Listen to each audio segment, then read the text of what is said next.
Welcome to this edition of Backstage Pass with Lia Chang. I'm your host, Lia Chang. I'm at the IRT Theater to learn more about Moxie Arts New York's workshop production of Esme Maria Ng's new play, I Know Why Iris Chang Died, a tragicomic play told from the perspective of May, a trans masculine Chinese American graphic artist starring Kelly Marie Tran and Sagan Chen, with Bibiana Torres at the helm. I am here with Esme Maria Ng and to talk about her play, I Know Why Iris Chang Died, with her stars, Kelly Marie Tran and Sagan Chen. Welcome to Backstage Pass with Lia Chang. It's so good to have you. So, Esme, we talked about your play a little bit last year. You had just commissioned it, or were commissioned to do it. So, what inspired you to write this play? So I was really fascinated with the life and death of Iris Chang for a very long time. And not a lot has been done on her. No, yeah. And my father talked a lot about her growing up, having also been a Chinese American journalist at the same time. And so I was always very fascinated with her story, and I was in the midst of thinking about this play. I wanted to write a solo show initially, and was thinking about siblinghood and mental health, and these multiple ideas just sort of coalesced into what ended up being a two-hander about a set of twins named April and May that are played so lovingly by Kelly and Sagan. And that's really sort of where it kind of took off. And then once I was commissioned by Live and in Color Theater to develop it. They're a great theater company. Oh, Live yes. And in Color. Oh, they're the best. It was an incredibly supportive process. We went to Connecticut and hung out at their family campsite to be in nature and work on the play, and that's where the first full draft happened. And I've just been developing it for the last year, and I think it's just become even more so about our legacies, how we see ourselves, how we see those that we love, and how we want to be remembered. Now, Kelly, how did you come on to the play? Esme and I met in how did we meet? It's like a Zoom. Yeah, it was like a Zoom class. We met in a Zoom class. And then we sort of just kept in touch over email. And then Esme reached out after they saw Wedding Banquet, and then sent me their play, and I just completely fell in love with it and was so excited to get the opportunity to work on it, and now I'm here. So can we tell the audience who you play? Yes. I play April. So the whole play is a two-hander. There's two characters. April is one of the twin siblings that exist within the universe of the play. And she's sort of the more perky one, and sort of has a more, I would say, a lifestyle that is more societally, how do I say this in a way? Approved by society in a capitalistic way. That's how I'll say it. Okay. And we investigate those themes very deeply in this play within the relationship between the two siblings. How did I come onto this play? I came onto this play when Esme reached out to me in an email. I said I would love to read the script. They sent me the script. I read the first scene and exited out and emailed them back. I said, I'm down. Please, actually, put me in. I'm begging. And I'm hoping to have an iron grip on it as it continues on, because this play has legs. It's a lot of lines. Sagan talks for basically the entirety of the play. Wow. It's a really gorgeous play. I really love it a lot. It's one of my favorites, and it's one of those plays where I would do it if I weren't paid, and I would pay to do it, probably. Don't take... Yeah. In concept. Oh, May. I play May. May's the other twin. Yes. May's the other twin. They're a graphic artist, graphic novel artist, and they embark on this journey learning more about the Rape of Nanking, which is in their family history. And they decide to write about their grandmother who survived the Rape of Nanking. in graphic novel format. And then in that process, they also learn a lot about Iris Chang, and it's a really beautiful play because it really uplifts a lot of the themes that we're also grappling with nowadays, and it really gets you thinking. And what are those themes? Let's start with the light ones. Mhm. Corn.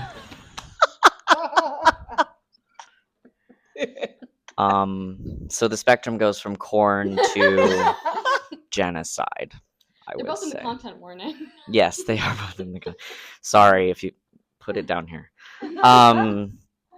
But yes, it deals with themes of also just like self-identification and how we deal with, I don't know, the horrors of the world and how history repeats itself and how trauma can live in the body and how trauma can live in history and perpetuate itself and, fester. It's, yeah. Now, you were just telling me about a movie that you saw last night. How has that informed what your characters? The movie is called, in English, Dead to Rights. It's a Chinese film that is about the Rape of Nanking, takes place during the Rape of Nanking, and follows a photographer who manages to smuggle negatives of photos that the Japanese Imperial Army took during this Rape of Nanking, that were very damning in evidence, and were a large part of why the world knows the very least that it does know about this event. Where is it playing? The AMC in Times Square. Really? Yes. Oh my I'm goodness. always looking at the AMC. They're always playing a couple Chinese movies, and I like to go and see what they're Wow. about. Yeah. I wouldn't have thought that's where that's where it was playing.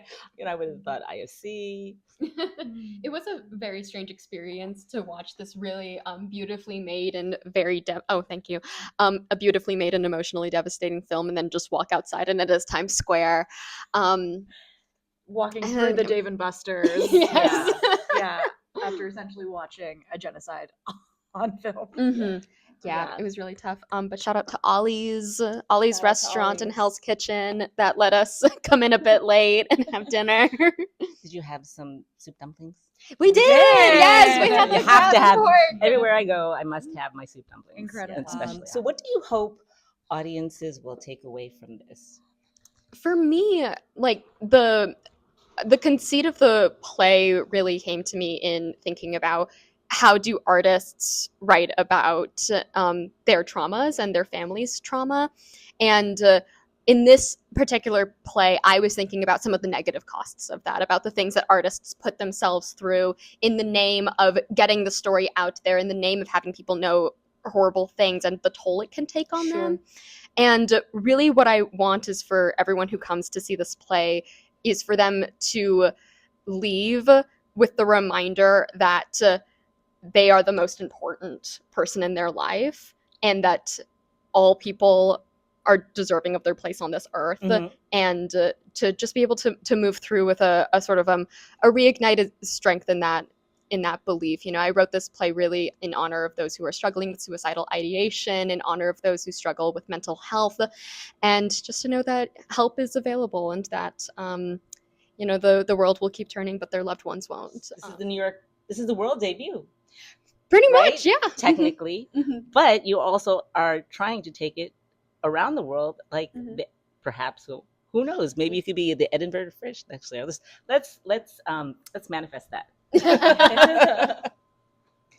Now, Kelly, is this I know that you have a long background in theater, but is this your New York debut? Oh my God. Yeah. I've done workshops in New York before, but I haven't done, I guess what we're calling this is a workshop production.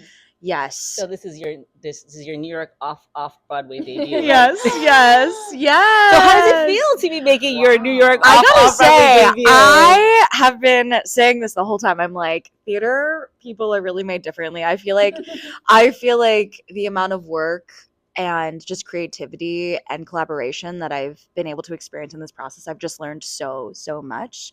Yeah, and I'm just grateful, and it's just like an electric energy, so I'm really excited. I'm really excited. But I can say that my next play is going to be this is news for you too. um, it'll be an adaptation of Alice in Wonderland, following a disgraced sorority sister through a luxury rehab facility. Incredible. Okay. Whoa. Wait, that's incredible. What am I going to talk about?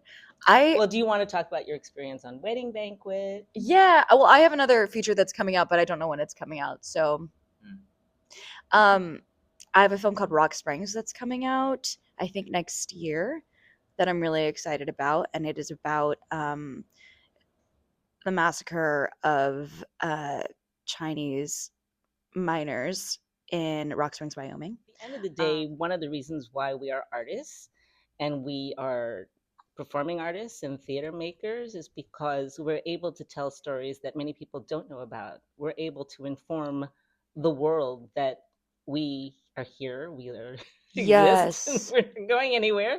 Yeah, I absolutely agree. And I feel like I have had such a specific experience in like the entertainment industry as a whole. But what I find very hopeful is that, at least from my perspective, I've been able to collaborate with so many more Asian filmmakers, writers, theater makers, and that was not a thing that existed when I first started. Sure. So that brings me a lot of hope, and that's very exciting, and Great. I just want to continue to do that.